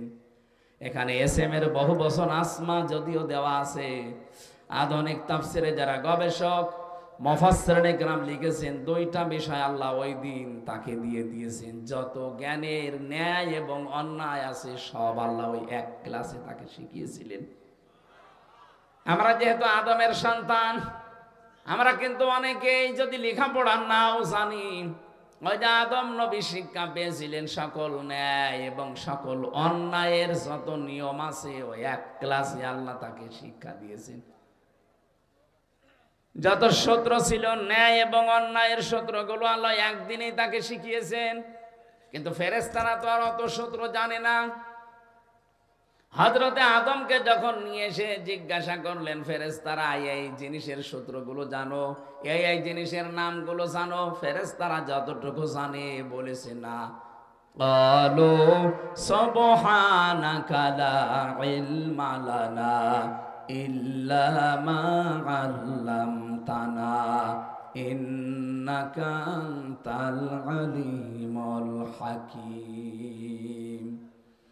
ফেরেশতারা এক বাক্যে ক্বালু, সবাই বলেছিল সুবহানাকা, আপনি পবিত্র, লা ইলমা লানা ইল্লা মা আল্লামতানা, আমাদের কোনো জ্ঞান নেই যতটুকু আপনি দিয়েছেন তার বাইরে। সুতরাং আপনি আমাদেরকে যা জানিয়েছেন, যদি জানিয়েছেন এটা খুঁটি, এতটুকু জানি, এর আগে পরে আর কিছু জানি না। কিন্তু আদম নবীকে আল্লাহ এক ক্লাসের ভেতরে এত কিছু দিয়েছিলেন, ফেরেশতারা ওইটা জানে না। আমরা যদি ওই ক্লাসে ছিলাম না, কিন্তু আমরা আদমের সন্তান হিসাবে দুনিয়ায় লেখাপড়া না করলেও জানি যে এটা ন্যায়, এটা অন্যায়। এই শিক্ষাটা আপনি কোন দিন নিলেন? মায়ের পেটের ভেতরে নিয়েছিলেন না, ওই এক ক্লাসে আল্লাহ দিয়ে দিয়েছেন। যেহেতু আমাদেরকে আল্লাহ বের করেছেন আদমের পৃষ্ঠদেশ থেকে, এই জন্য বাবার পৃষ্ঠদেশ থেকে যখন বের হয়েছি ওই সময়ে আমাদের আল্লাহ রাব্বুল আলামিন এই ন্যায় এবং অন্যায়ের জ্ঞানটা আল্লাহ আমাদের ওই সময় দিয়ে দিয়েছেন। আমাদের সম্মান মর্যাদা বৃদ্ধির কারণে একটাই, আমরা জ্ঞান পেয়েছি, অন্যান্য সৃষ্টি জ্ঞান পায়নি, এই কারণে তাদের সম্মান আমাদের নিচে। যেটার জন্য আমরা আজ উন্নত, যেটার জন্য আজ আমরা সম্মানিত, সেইটাকেই মাইনাস করার জন্য 54 বছর বিভিন্ন কায়দায় চেষ্টা চলছে। জ্ঞান মানে শুধু জাগতিক জ্ঞান না, জ্ঞান হবে কোরআনের জ্ঞান। কিসের জ্ঞান? শিক্ষা ব্যবস্থা থেকে কোরআনের জ্ঞানগুলোকে তুলে দিয়ে জাতিকে একটা নরকে নিক্ষেপ করার চেষ্টা চলছিল। এই জন্য আমি আহ্বান জানাবো, এখানে মাদ্রাসা যেহেতু আছে, হাফেজি কোরআনে 3 জনের মাথায় আমরা পাগড়ি পরিয়েছি। অবশ্যই আপনার ছেলে হোক মেয়ে হোক 3টা বছর আগে এরকম জায়গায় পড়িয়ে নেবেন। 3 বছর যদি পড়িয়ে 5 বছর পড়িয়ে আপনি ডাক্তার বানাবেন, ইঞ্জিনিয়ার বানাবেন, বৈজ্ঞানিক বানাবেন, কোনো অসুবিধা নেই। আপনার ছেলে টিএনও হবে, ডিসি হবে, এসপি হবে, যেখানে তুলে দেবেন কোনো নিষেধ নেই আমার পক্ষ থেকে নিষেধ এই যে তাকে 3 বছর 5 বছর আগে কোরআনের শিক্ষা দেবেন। তাহলে আমি 2টা গ্যারান্টি আপনাকে দিতে পারি এখনই, জীবনে এই ছেলে কোনোদিন নেশা করবে না। 2 নম্বরে কোনোদিন আপনাকে বৃদ্ধাশ্রমে রেখে আসবে না। আমি এই চোখে দেখেছি, বিশ্ববিদ্যালয় ক্লাস চলছে। আমি প্রথমে জাহাঙ্গীরনগরে ছিলাম, এরপরে আমি কুষ্টিয়া ভার্সিটিতে চলে গিয়েছিলাম ডাইভার্ট হয়ে। আমি দেখেছি বিশ্ববিদ্যালয়ে মাস্টার্সে ক্লাস চলছে, আর ছাত্র জুতা দিয়ে পিটাচ্ছে শিক্ষককে। তাও পিটিয়ে শেষ করেনি, পিটিয়ে ক্লাস থেকে বের করছে। শিক্ষক হাত জোড় করে বলছে, বাবা আমারে ছেড়ে দিয়ে, আমি আর ক্লাসে আসবো না। বলছে, না শালা তোরে মেরেই ফেলবো। এটা ছাত্র। কয়দিন পরে এই ছেলেটা এসপি হবে, ডিসি হবে, টিএনও হবে। আমি এ চোখে এইটাও দেখেছি। আজকে যেটা একেবারে শেষে পাগড়ি দিলাম, ওটা মনে হচ্ছে এখনো দুধও সারেনি। দুধ ছেড়েছে ওটা 6-7 বছর বয়সে। এতটুকু একটা ছেলে বিশাল সমুদ্র আটলান্টিক মহাসাগরে মাথার ভেতরে নিয়ে ফেলেছে অলরেডি। কোরআনে কারিম হিফজ করা, এটা মনে রাখা, এটাতে কত বড় কঠিন কাজ আমি তো হাফেজ, আমি জানি। 3টা বছর কারাগারের এই ফাঁসির কন্ডেম ছেলে আমাদের কাছে তো কিছুই দেয়নি, শুধু বঙ্গবন্ধুর জীবনী দিত আর কোরআন শরীফ। বঙ্গবন্ধুর চীন সফর পড়েন, তার আত্মজীবনী পড়েন, তার ছেলেবেলা পড়েন। আমি কি করব? যেটা চাইতাম ওইটা দিত না। কারারক্ষীকে বলতাম আমার ফাঁসি চাই, এই বইটা দেন। এই বই দেশে নেই মানে আমি মেজর ডালিম বলছি এই বইটা দেন। শেষে বললাম যে কিছুই যদি না পারেন, ছাতা মাথা জীবনী পড়ে করবো কি, বাদ দেন, আমারে কোরআন দিয়ে যান। কোরআন শরীফ দিয়েছিল 3টা বছর। আমার তো প্রায় 75 বারের উপরে পড়া কোরআন নামাজের ভেতরে খতম হয়ে গেছে। এক একদিন 5-7 পারা করে খালি নামাজে আর বাইরে তেলাওয়াত করে করে 3 দিনে 2.5 দিনে আমি কোরআন শরীফ খতম করার মানে প্রতিযোগিতা করেছিলাম মাওলানা মামুনুল হকের সাথে। উনি আমার পাশের রুমে ছিলেন, আমার অঘোষিত একটা টার্গেট দিয়েছিলেন, কে কত তাড়াতাড়ি কোরআন শরীফ শেষ করতে পারে। প্রথম বছর গেল, এভাবে বললাম না, এভাবে না, বোঝার চেষ্টা করি আসেন। একেবারে মিজান মন সাহেব থেকে সারে জামি বেকায়া, যে কি এটার নাম, কাফিয়া, এই যত আরবি গ্রামারের কিতাবগুলো আছে, কারারক্ষীদেরকে টাকা পয়সা দিয়ে দিয়ে বলতাম, ভাই এগুলো একটু এনে দেবেন যে কোনো কায়দায়। ওরা ওইভাবে দিত। পড়তে পড়তে ওনার কাছে, মাওলানা সাখাওয়াত হোসেন রাজির কাছে, আমার যদিও পড়া ছিল আলিয়া মাদ্রাসায়, কওমি মাদ্রাসায়, আমি আবার ঝালাই করলাম এই 2-3 বছরে। বড়া কোরআন শরীফ যতবার পড়েছি, মানুষের অন্তর দেখবেন যত ধবধবে সাদা হয়, কোরআন তার কাছে তত মজা লাগে। আমাদের কাছে মজা লাগে নাই, কারণ আমার অন্তর কালো হয়ে গেছে। জেলখানায় যত ভালো লাগতো নামাজে পড়তে, বাইরে পড়তে, বাইরে এসে কিন্তু এখন আস্তে আস্তে ওটা কেটে যাচ্ছে, কারণ এখন আমি ওই জায়গায় আর নেই। এখানে একটা আলাদা পরিবেশে ছিলাম। জেলখানা কারো জন্যে জাহান্নামের মতো, আর কারো জন্যে জেলখানাটায় জান্নাতের মতো আল্লাহ বানিয়ে দেন। হযরত ইব্রাহিম নবীর জন্যে বিশাল অগ্নিকুণ্ড 40 দিনের জন্য আল্লাহ জান্নাত বানিয়ে দিয়েছিলেন। তারা বাইরে থেকে মনে করতো ইব্রাহিম আগুনে আছে, কিন্তু আগুন না, পুরাটাই আল্লাহর জান্নাত ছিল। তার নাতিরা পরবর্তীতে জিজ্ঞাসা করেছিল, দাদা জীবনের বিশাল সময় আপনি কিভাবে পার করলেন, কেমন কেটেছে আপনার জীবনটা বলেন দেখি। জাতির পিতা হযরত ইব্রাহিম নবী বলতেন, আমার নাতিরা, এই পৃথিবীতে যত বছর আল্লাহ হায়াত দিয়েছেন, সবচাইতে বেশি শান্তিতে ছিলাম আমি ওই 40 দিন নমরুদের অগ্নিকুণ্ডে। তার মানে পরিবেশ যদি আল্লাহ অনুকূলে করে দেয়, অগ্নিকুণ্ডের এই জায়গাটাও জান্নাত হয়ে যায়। আমার বোঝানোর বিষয় ছিল, হযরত আদম নবী আলাইহিস সালামকে আল্লাহ যে শিক্ষাটা দিয়ে তার সম্মান বাড়িয়েছিলেন, আমাদের দেশের দিকে তাকান, এই শিক্ষাগুলো না থাকার কারণে সন্তানগুলো মানুষের পরিবর্তে জানোয়ার হয়ে যাচ্ছে। শিক্ষামন্ত্রীর দায়িত্ব একেবারে শেষের দিকে যেটা ছিল নভেল, আপনি জানেন সে কে? ইসকন। এ পৃথিবীতে মুসলমানকে ধ্বংস করার জন্য সবচাইতে বেশি যারা গুরুত্বপূর্ণ ভূমিকা পালন করে, তারা ইসকনের লোক। পরে কাজে লাগিয়েছিল আমার দাদারা। বাস্তবতা অনেক গভীরের। ওই ইসকনের স্কুলে পড়াশোনা করে পর্যন্ত এসেছে। ওরে এমনি বসায়নি, ওরে তো হাসিনা বসায়নি, ওরে বসিয়েছে পুরা দাদা নিজে। শিক্ষা ব্যবস্থাটা দেখেছেন একেবারে নাস্তিকতা দিয়ে ভরে ফেলেছিল।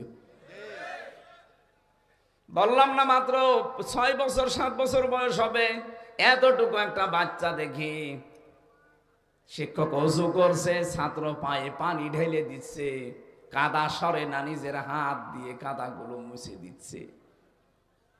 কেবল আলিফ বা তাসা শেষ করেনি, ওটা মানুষের মতো মানুষ হয়ে উঠছে। আর এটা মাস্টার শেষ করে ফেলছে, এটা অলরেডি জানোয়ার হয়ে গেছে। এজন্য আমরা চাই, এদেশের মানুষকে যদি আমরা মানুষের মতো মানুষ বানাতে চাই, নম্র ভদ্র শিক্ষিত আর শিক্ষা দিয়ে যদি জাতিকে উন্নত করতে চাই, মাস্ট বি কোরআনের শিক্ষা লাগবে। আল্লাহ রাব্বুল আলামিন আমাদের জ্ঞান, হযরতে নবীদের জ্ঞান, তাদের কথা আমাদেরকে শুনিয়েছেন। আমি নবীদের জ্ঞান দিয়েছিলাম, এখানে 2 জন নবীর নাম পেলাম, দাউদ এবং সুলাইমান আলাইহিস সালাম। এদেরকে জ্ঞান দিয়েছিলাম। অকলা দিবসন, এটা তারা 2 জনেই অকল আলহামদুলিল্লাহিল্লাযী অকল আলহামদুলিল্লাহিল্লাযী ফাদ্দালানা আলা কাসীরিম মিন ইবাদিহিল মুমিনিন। জ্ঞান পাওয়ার পরে মানুষের উচিত হচ্ছে শুকরিয়া আদায় করা সর্বপ্রথম আল্লাহর। এই দুইজন নবী জ্ঞান পেয়েই তারা শুকরিয়া আদায় করছে আল্লাহর, যে আমরা প্রশংসা করছি আমার আল্লাহর, যিনি আমাদের উপরে ফজল করেছেন, অনুগ্রহ করেছেন। আলা কাসিরিম মিন ইবাদিহিল মুমিনিন, হাজার হাজার মানুষের ভেতর থেকে, হাজারো মুমিন বান্দা বান্দীদের থেকে আল্লাহ আমাদেরকে আলাদাভাবে জ্ঞান দিয়ে আমাদের মর্যাদা আরো বাড়িয়ে দিয়েছেন। এখান থেকে কয়েকটা শিক্ষা আসে। ফি জিলালিল কোরআন মুফাসসির লিখেছেন, এই পৃথিবীতে যেই মানুষগুলো সত্যি আল্লাহর পক্ষ থেকে জ্ঞান পায়, তারা অন্যান্য মানুষের সাথে যেন কম্পেয়ার করে আল্লাহর শুকরিয়া আরো বেশি আদায় করে। কারণ দুনিয়ায় দুইটা জিনিস নিয়ে হিংসা করা যায় যাচ্ছে। আল্লাহ যাকে কোরআনের জ্ঞান দিয়েছে সে যেন সব সময় এটা নিয়ে ব্যস্ত থাকে, যে ওর চাইতে আমি বেশি এটা নিয়ে ব্যস্ত থাকব। আর যারে আল্লাহ সম্পদ দিয়েছে সে যেন যত পারে দান সাদগা করে নিজের আখের গুছিয়ে নেয়। এই দুইটা জায়গা ছাড়া দুনিয়ার কোন জায়গায় হিংসা করা জায়েজ নেই। অথচ এই দুইটা জায়গায় আমরা কৃপণ। এখানে আমরা জ্ঞান অর্জন করে বিতরণ করতে চাই না, সম্পদ আসলে আমরা দান সাদগা করা ভুলে যাই। নবীদের আচরণ দেখলে না, আয়াতে আল্লাহ জানিয়েছেন, আল্লাহ রাব্বুল আলামিন বলেন দুইজনে এই কথা বলেছে, আলহামদুলিল্লাহিল্লাযী ফাদ্দালানা আলা কাসীরিম মিন ইবাদিহিল মুমিনিন। আল্লাহর বান্দা যারা মুমিন দুনিয়ায়, তাদের উপরে আল্লাহ আমাদেরকে অনুগ্রহ দিয়ে আমাদেরকে মর্যাদা বাড়িয়ে দিয়েছেন। এজন্য এখানে যারা এসেছি কম বেশি আমরা অবশ্যই যারা আসে নাই তাদের তুলনায় জ্ঞানী। কথা বলেন না কেন? তাহলে আমাদের এই জ্ঞানকে আমরা কি করে কাজে লাগাতে পারি? জ্ঞান অনুযায়ী যেই লোকটা কাজ করবে ওই লোকটাই আল্লাহর কাছে সবচাইতে প্রিয় মানুষ। নবীরা আল্লাহর কাছে প্রিয় ছিলেন কেন জানেন? ইয়া হাসরাতান আলাল ইবাদ, রব্বুল আলামিন বলেন, এমন কোন নবী রাসূল পাঠালাম না আমার বান্দাদের জন্য আমার আফসোস লাগে, আমার আক্ষেপ হয়। এমন কোন নবী রাসূল পাঠাইনি যার সাথে সমসাময়িক বান্দা বান্দিরা ঠাট্টা করে নাই, বিদ্রুপ করে নাই। বরিশালবাসী বলেন তো, নবীদের কি চরিত্র খারাপ ছিল? তাদের আচরণ খারাপ ছিল? বলেন বলেন। তাদের সাথে মানুষের খারাপ আচরণ করার কারণ কি? একটাই কারণ, তারা জ্ঞানের উপরে আমল করত। জ্ঞানের উপরে আমল করতে গিয়ে অনেক নবী তাদের নাম পর্যন্ত হারিয়ে ফেলেছে। হযরতে মুসা নবীর দিকে তাকান, ইহুদিরা তার নামই পাল্টিয়ে দিয়েছে যোসেফ। হযরতে ঈসা নবীর দিকে তাকান, খ্রিস্টানরা তার নামও পরিবর্তন করে দিয়েছে যিশু। হযরতে ইব্রাহিমের নাম পাল্টিয়ে দিয়েছে আব্রাহাম। এই দেশে অনেকের নাম আমরা দেখলাম পাল্টিয়ে দিয়েছে জালেমরা, শুধু জ্ঞানের উপরে আমল করার কারণে। আল্লামা আহমেদ শফি হেফাজত ইসলামের সাবেক আমির, তার নামও জালেমরা পরিবর্তন করে দিয়েছে তেতুল হুজুর। এই কথা বলছেন না কেন? ওনার নাম কি তেতুল হুজুর ছিল? শহীদ আব্দুল কাদের মোল্লা রহমতুল্লাহ আলাইহি, তার নামও পরিবর্তন করে দিয়েছে জালেমরা কসাই কাদের। এই কথা বলছেন না কেন? তার নাম কি কসাই কাদের? নিজে গিয়েছি ফরিদপুরে, সদরপুর, তার নামটা আব্দুল কাদের মোল্লা। আমার আল্লাহর নামের সাথে তার নামের মিল আছে। আর পুরাটা পাল্টিয়ে ঢাকার পুরান ঢাকার একজনের নামের সাথে জুড়ে বিচার করে ফাঁসি দিয়ে দিল। শহীদ আল্লামা দেলাওয়ার হোসাইন সাইদি রহমতুল্লাহ আলাইহি, তার ম্যাট্রিক পরীক্ষার সার্টিফিকেট আছে, পুরাটা নাম লিখা দেলাওয়ার হোসাইন সাইদি, অথচ তার নাম দেল্লো শেখদার দিয়ে বিচার করে মেরে ফেললেন। পৃথিবীতে সত্যি যারা জ্ঞানের উপরে আমল করবে, জালেমরা তাদের নামও পাল্টিয়ে দেবে। আমার নামও পাল্টিয়ে দিয়েছে পিসকে হুজুর। আমি কি পিসকে?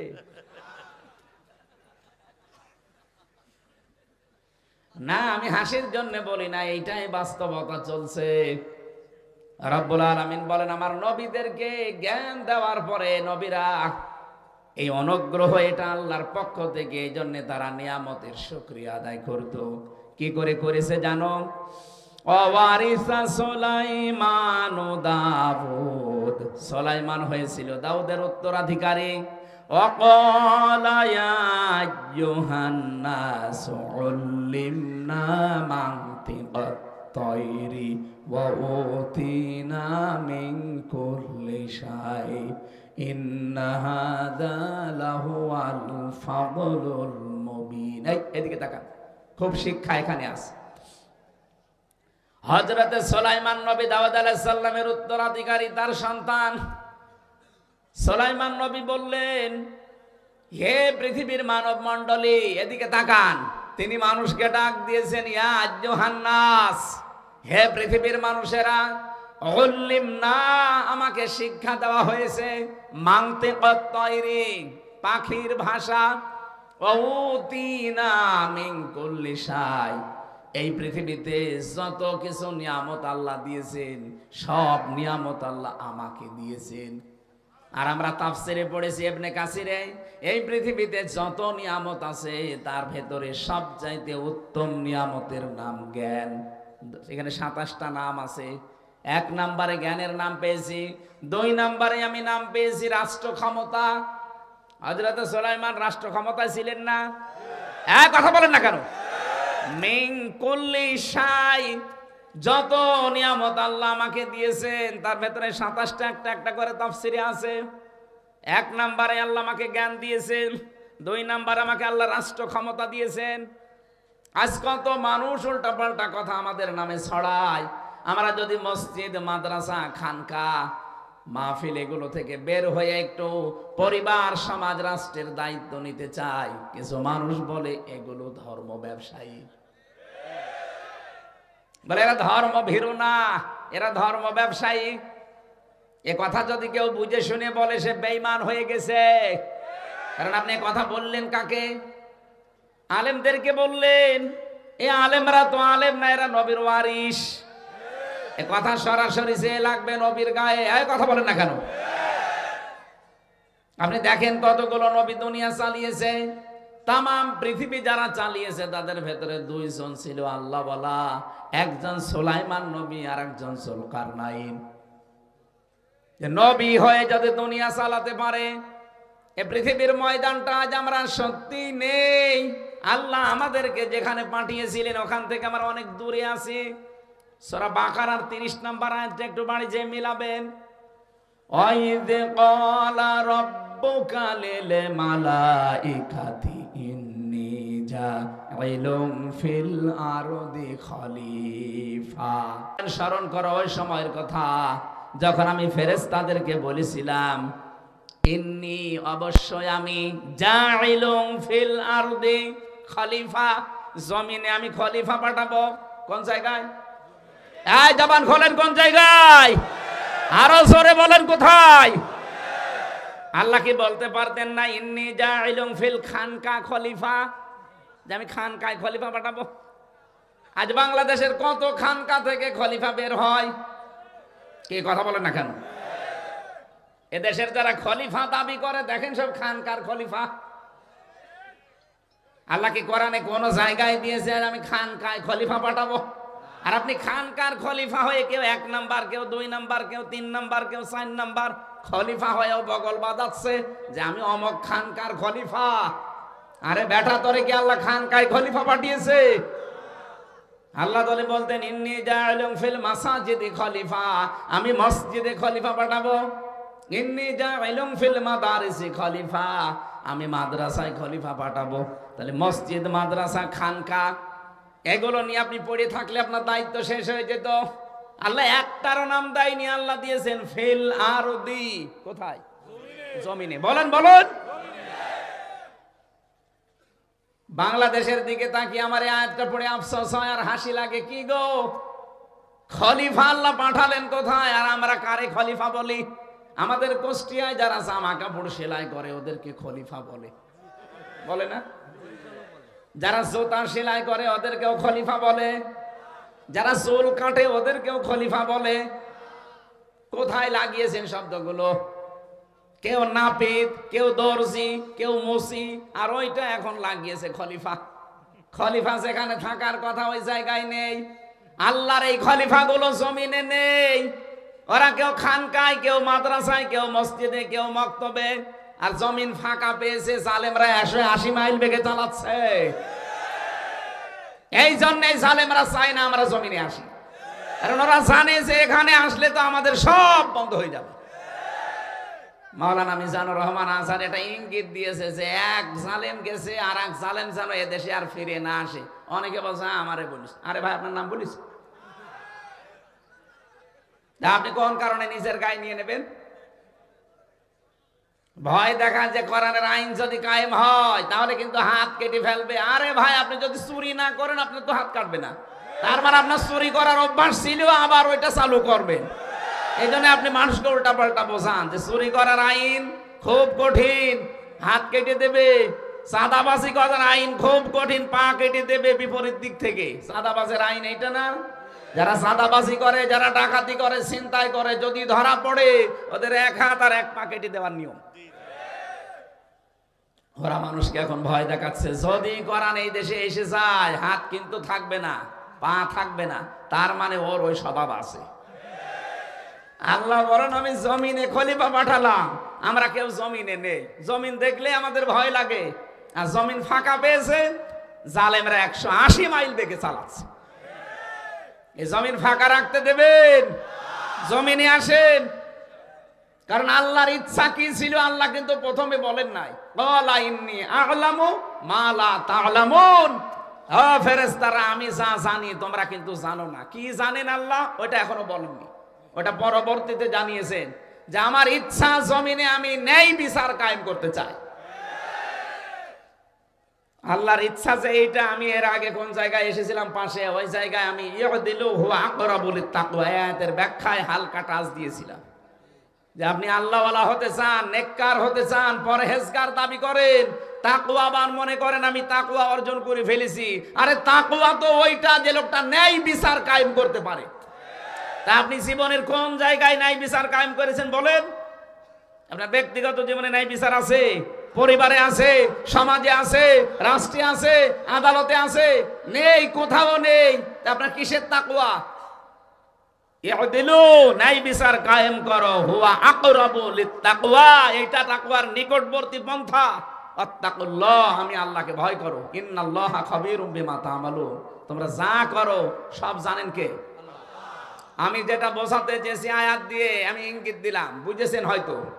আমরা আজ জমিনে নেই, জমিন ফাঁকা পেয়েছে, জালেমরা মন মতো চালাচ্ছে। এই 54 বছর চালিয়েছে, আবারও অনেকে চালাতে চায় না।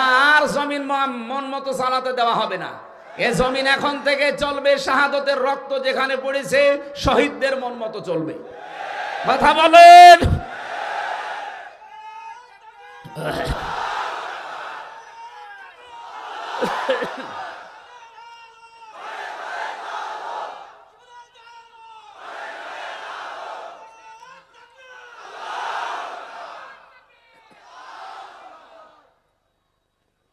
এই রাগ হয়ে গেল, এই আয়াত আপনি কোরআন থেকে বাদ দিয়ে দেবেন।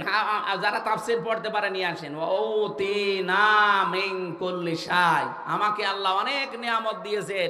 এই নিয়ামতের 27টা বর্ণনা আমি তাফসীরে হাক্কানিতে পড়েছি। 2 নাম্বার নিয়ামতের বর্ণনা হচ্ছে রাষ্ট্রীয় ক্ষমতা। আল্লাহ আমাকে রাষ্ট্রীয় ক্ষমতা দিয়েছে। নবীরা যদি এই ক্ষমতা চালাতে পারে, নবীর ওয়ারিস যারা, তারা চালাবে না মানে? আপনি আন্দাজে ধর্ম ব্যবসায়ী বলবেন, আপনি তো বড় ব্যবসায়ী। আপনি রাজনীতির নামে ব্যবসা করে দেশটাকে লুটে পুটে খেতে চান। সে চশমা এখন আর নেই, 5 তারিখের আগে ছিল চশমা, এখন খুলে চলে গেছে। এখন জাতি দেখতে পাচ্ছে দেশের সর্বনাশকারী কারা। গোয়েন্দা বিভাগের খবর রাখেন। আমি সর্বোচ্চ পর্যায়ে যারা দায়িত্বে আছে কথা বলি মাঝে মাঝে, বলে হামজা ভাই আমরা শুধু নখদর্পণে রেখেছি। অনেকে মনে করছে আমি নারায়ণগঞ্জে বন্দরে রাত 12টার পরে চাঁদা চাইলাম, জানলো কি করে? আরে ভাই রাত 12টার পর সেদিন গাইবান্ধা এক জজের কাছে আপনি 50 লাখ টাকা চাঁদা দাবি করেছেন। বলছে ওখানে চাঁদা চাইলাম রাতের বেলা, কে জানলো গো? আপনি রাতে চাঁদা চাওয়ার কথা বলেন, পায়খানায় বসে বসে কি করেন ওইটা ওরা দেখতে পায়। ওদের কাছে এমন মেশিন আছে, আমি নিজে দেখেছি। সারা বাংলাদেশ ওদের একেবারে হাতের মুঠায়, ওরা শুধু দেখতেছে কে কি করে। এই দেশটা আসলেই কারা ভালোবাসে ওরা কিন্তু দেখতেছে, কয় মাস দেখেছে আর কিছুদিন দেখবে। এই জন্য আচরণ ঠিক করেন। অনেকে একটা মুসলিম দলের উপরে একটা বদনাম দেওয়ার জন্য অনেকেই কিন্তু পেছন দরজা দিয়ে চেষ্টা চালাচ্ছে। বাংলাদেশ জাতীয়তাবাদী দল একটা মুসলিম দল, এই 15.5 বছর ওরা কি অত্যাচার হয়েছে, অত্যাচারিত হয়েছে আমি নিজে দেখেছি। আমার কাছে ছিল এক একজনের নামে 313টা মামলা, 565টা মামলা। আপনি কি করেছেন? এখন যারা চাঁদাবাজির নাম নিয়ে এই যে দলের বদনাম করেন, এই দলটা প্রতিষ্ঠিত যে লোকটা করেছিল সেই লোকটার নামে কাবা শরীফে পর্যন্ত দোয়া হচ্ছে। আমি মসজিদে নামিয়ে মাই তার নামে দোয়া শুনেছি। শহীদ প্রেসিডেন্ট জিয়াউর রহমান একেবারে সরাসরি লক্ষ লক্ষ হাজিদের তিনি নিম গাছ লাগিয়ে ছায়ার ব্যবস্থা করে দিয়েছে। এমন একটা জায়গায় কাজটা করেছে যেটা আরাফাতের ময়দান, ওখানে দোয়া করলে দোয়া কবুল হয়। আমি তো নিজেও কয়েকবার ছিলাম, লক্ষ লক্ষ মানুষ ওখানে ওই গাছের নিচে ছায়া পায়, যেমন বিশাল গরম তাপ, ওখানে একটু ছায়া পেলে মনে হয় যে আমি জান্নাতে আছি। যারা গেছে জিজ্ঞাসা করেন কি সুন্দর জায়গা। এই নিম গাছের নামই দিয়েছে জিয়া ট্রি, জিয়া গাছ দিয়েছে তারা। অন্যান্য মানুষের যারা অন্য দেশ থেকে আসে তারা তো এই জিয়া কি চেনে না। এই নিম গাছের নিচে তারা যখন বসে দোয়া করে, আল্লাহ এই যে এই কাজটা যে করেছে তারে তুমি মাফ করে দাও। তাদের ভাষা আমাদের ভাষায় লক্ষ লক্ষ মানুষ দোয়া করছে। বললাম না মসজিদে নামি মাই, আমি নিজে তার নামে দোয়া শুনেছি 16 সালে।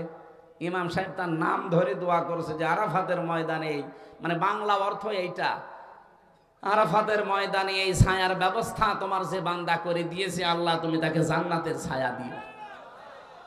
আর তার নাম করে আপনি চাঁদাবাজি করবেন, তার দলের নামের বদনাম করবেন। আপনার মতো জাহান্নামের কীট আর কোলাঙ্গার মানুষ ও দলে দরকার নেই। আশা করছি এক ইঙ্গিতটা বুঝেছেন। আপনি থামবেন হয় না পদত্যাগ করবেন। কোন মুসলিম দলের বদনাম আমরা হতে দেব না। আমি নিজে যেহেতু মুসলিম, আমি জানি যে এর দুঃখটা কি। ইসলাম যতদিন এই দেশে সত্যি রাষ্ট্রীয় ক্ষমতায় না আসবে, কাঙ্ক্ষিত মানের শান্তি, স্বস্তি, নিরাপত্তা কিচ্ছু পাবেন না। যা উপরে পরে দেখবেন এগুলো সব মেকি। আল্লাহ পাক বলেন ইন্না হাযা লাহুল ফাদলুল মুবিন। সুলাইমান নবী শেষে ঘোষণা দিলেন দুনিয়ার মানুষকে, ওই দুনিয়ার মানুষেরা শোনো, এটা কিন্তু আল্লাহর পক্ষ থেকে একটা অনুগ্রহ। এটা কি? আরো জোরে বলেন কি? এবার আমি কয়েকটা শিক্ষা নিয়ে আসছি সামনের আয়াত থেকে। وحشر لسليمان جنوده من الجن والإنس والطير فهم يوزعون। হযরত সুলাইমান হাজির করলেন, সমবেত করলেন তার যত সৈন্য বাহিনী আছে, যেহেতু সবার ভাষা আল্লাহ তাকে বোঝার তৌফিক দিয়েছিলেন। যত পঙ্খিকুল আছে, সৃষ্টি জগতের ভাষা তিনি বুঝতেন। মানুষ, জিন এবং পাখিদেরকে কাতারে কাতারবদ্ধ করলেন। কোন জায়গায় যদি যাবেন বলে ইরাদা করেছেন, এদেশের একজন মন্ত্রী, এমপি, সে যদি কোনো জায়গায় যায়, তার আগে পরে কত চেলাচামুন্ডা থাকে না বলেন। আর উনি তো তামাম দুনিয়ার বাদশাহ। উনি যাচ্ছেন যখনই দিন বাহিনী সামনে নিয়ে, মানুষের বাহিনী একটা, জিনদের বাহিনী একটা, পশু পাখির বাহিনী একটা, সারিবদ্ধ হয়ে নিয়ে যাচ্ছেন। হাত্তা ইযা তাও আলা ওয়াদিন নামলি ক্বালাত নামলাতু ইয়া আইয়ুহান নামলু দুখুলু মাসাকিনাকুম লা ইয়াহতিমান্নাকুম সুলাইমানু ওহুম লা ইয়াশউরুন। একটু তাকান এদিকে। হযরত সুলাইমান যখন বহর নিয়ে বের হলেন, তিনি একটা রাস্তার পাশ দিয়ে যাবার সময় দেখলেন রাস্তার পাশে পিপিলিকা, এই যে সূরার নাম যেটা পিপিলিকা সূরা, পিঁপড়া, একটা কালো মাথা মোটা পিঁপড়া তিনি লক্ষ্য করলেন এই সিংহাসন থেকে। এই পিঁপড়াটা তার যাদের আশপাশে আছে তার অনুগত জাতিকে ডাক দিয়ে বলছে, এ পিপিলিকারা, সুলাইমান আসতেছে দলবল নিয়ে, অসতর্কতাবশত হয়তো পিষে ফেলতে পারে, তাড়াতাড়ি তোমরা ঘরে প্রবেশ করো। এখান থেকে মুফাসসিরিন ইকরাম শিক্ষা বের করেছেন, এই যারা নেতৃত্ব দেবে জাতির, এই মানুষগুলোকে জাতিকে মাঝে মাঝে সতর্ক করা লাগবে। আর আমাদেরকে আপনারা কি করেন? এদেশের যারাই নেতৃত্ব দিলে এই 54 বছর জাতিকে সেখানে সতর্ক করা তো দূরের কথা, জাতিকে আরো ধ্বংস করার জন্য ঠেলে দেয়। আপনি দেখেন তারাই রাজনীতি করে, যারাই নেতা হয় সবগুলোর আকীদা কাজ কারবার আমরা একই দেখি। এরা শুধু নিজের আখের গোছানোর চিন্তায় থাকে। একবার এমপি হয়ে যেতে পারলে সারা জীবন আর কিচ্ছু করা লাগে না, এমনকি 14 বংশ আর কিছু করা লাগে না। এমন মানুষ এই দেশে ছিল না? বলুন। আর আপনারা আন্দাজে দোষ দেন আমাদের উপরে। মাওলানা মতিউর রহমান নিজামীর দিকে তাকান, এমপি ছিল, মন্ত্রী ছিল, এখনো পর্যন্ত পরশুদিন ছিলাম তার বাড়িতে, উপরে টিন, নিচে চাটাইয়ের বেড়া, আর একদিকে সামনে মাটির দেওয়াল।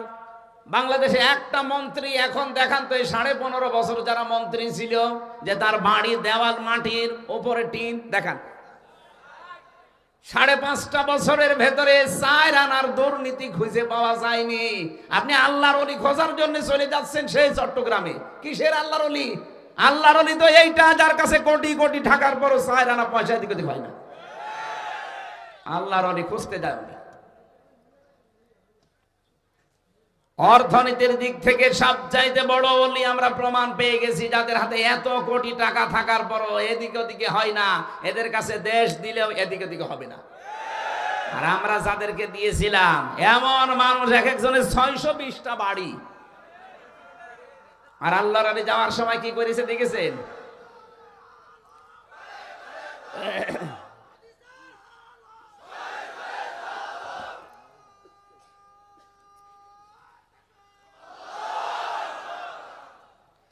আমার দেশ পত্রিকা রিপোর্ট দিয়েছে কয়েকদিন আগে, উনি যাবার সময় 14টা ব্রিফকেস নিয়ে গেছে, কারো সাথে কোনো কথা বলেনি।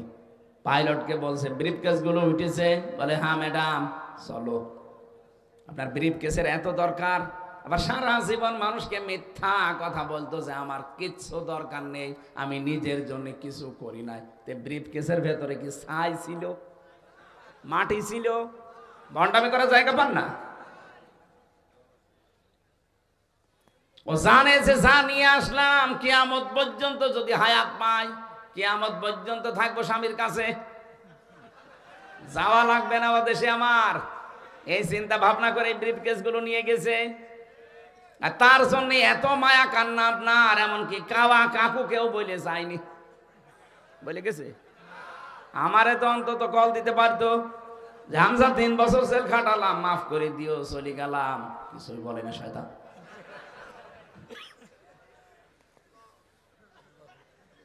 জাতির নেতৃত্ব যারা দেবে, জাতিকে এরা সতর্ক করবে, বাঁচাবে। দর্থে দরকার হয় ঢোকো, ওই দল আন্দাজে কিছু করে ফেলতে পারে, তোমাদের পিষে ফেলতে পারে অজ্ঞাত সারে। কত অজ্ঞাত সারে ধ্বংস করার জন্য জাতিকে বিভিন্ন জাল পেতে রেখেছে। এই যে এনজিও, এই কথা বলে না কেন? 14টা এনজিও কাজ করছে বাংলাদেশে মানুষের ইমান ধ্বংস করার জন্য। আজ জাতির সত্যি নেতৃত্ব যারা দেওয়ার যোগ্য, তারা কিন্তু একেবারে জীবন দিয়ে হলেও পাহারা দিচ্ছে।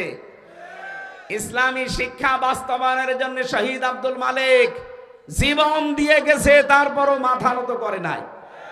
আপনি কি করেন? জাতিকে সতর্ক করার জন্য একটা ডাক দিতে পারেন না? আমরা তো 24 ঘন্টা এই ডাকের উপরে আছি। ফাইম্মা ইয়াতিয়ান্নাকুম মিন্নি হুদা ফামান তাবিয়া হুদায়া ফালা খাউফুন আলাইহিম ওয়ালা হুম ইয়াহজানুন। আল্লাহর পক্ষ থেকে যা বাণী আল্লাহ পাঠিয়েছেন, গ্যারান্টি দিয়েছেন আল্লাহ, এটা হেদায়েত, অনুসরণ করো, কোনো ভয় নেই, কোনো চিন্তা নেই। সারা পৃথিবী একদিকে হয়ে যাক, এই ঈমান নিয়ে বসবাস করা লাগবে। সারা দুনিয়া যদি ক্ষতি করতে চায়, আল্লাহর ইচ্ছা না থাকলে একটা পশম খাড়া করতে পারবেন না। এটার নাম ঈমান। এটার নাম কি? আমরা তো এই বিশ্বাসে এগিয়ে যেতে চাই। বরিশালবাসী একটা পিপিলিকার কাছ থেকে আমরা শিক্ষাটা নিতে পারলাম না। হযরতে সুলাইমান কথাগুলো শোনার পরে বহর থামিয়ে দিলেন, ডাক দিয়ে বললেন দাঁড়াও। ফাতাবাসসামা যাহিকাম মিন কাওলিহা ওয়া ক্বালা রব্বি আউযি'নি আন আশকুরা নি'মাতাকাল্লাতী আন'আমতা আলাইয়া ওয়া আলা ওয়ালিদাইয়া ইলা আখিরি আয়াত। তিনি মিষ্টি হাসলেন, হেঁটে ওটা তুলে নিলেন। ওটা যেহেতু একটু মাথা মোটা মানে একটু নেতা গোছের পরিচালক, হাতের উপরে তুলে নিয়ে বললেন, হে আল্লাহ, আমি এই পিপিলিকার মতো শুকরিয়া তোমার কাছে আদায় করতে পারলাম না, আমি তোমার শুকরিয়া আদায় করছি, আমাকে তোমার শুকরিয়া আদায় করার তৌফিক দাও। ওয়ালি দাইয়া, আমার মা বাবার শুকরিয়া আদায় করার তৌফিক দাও।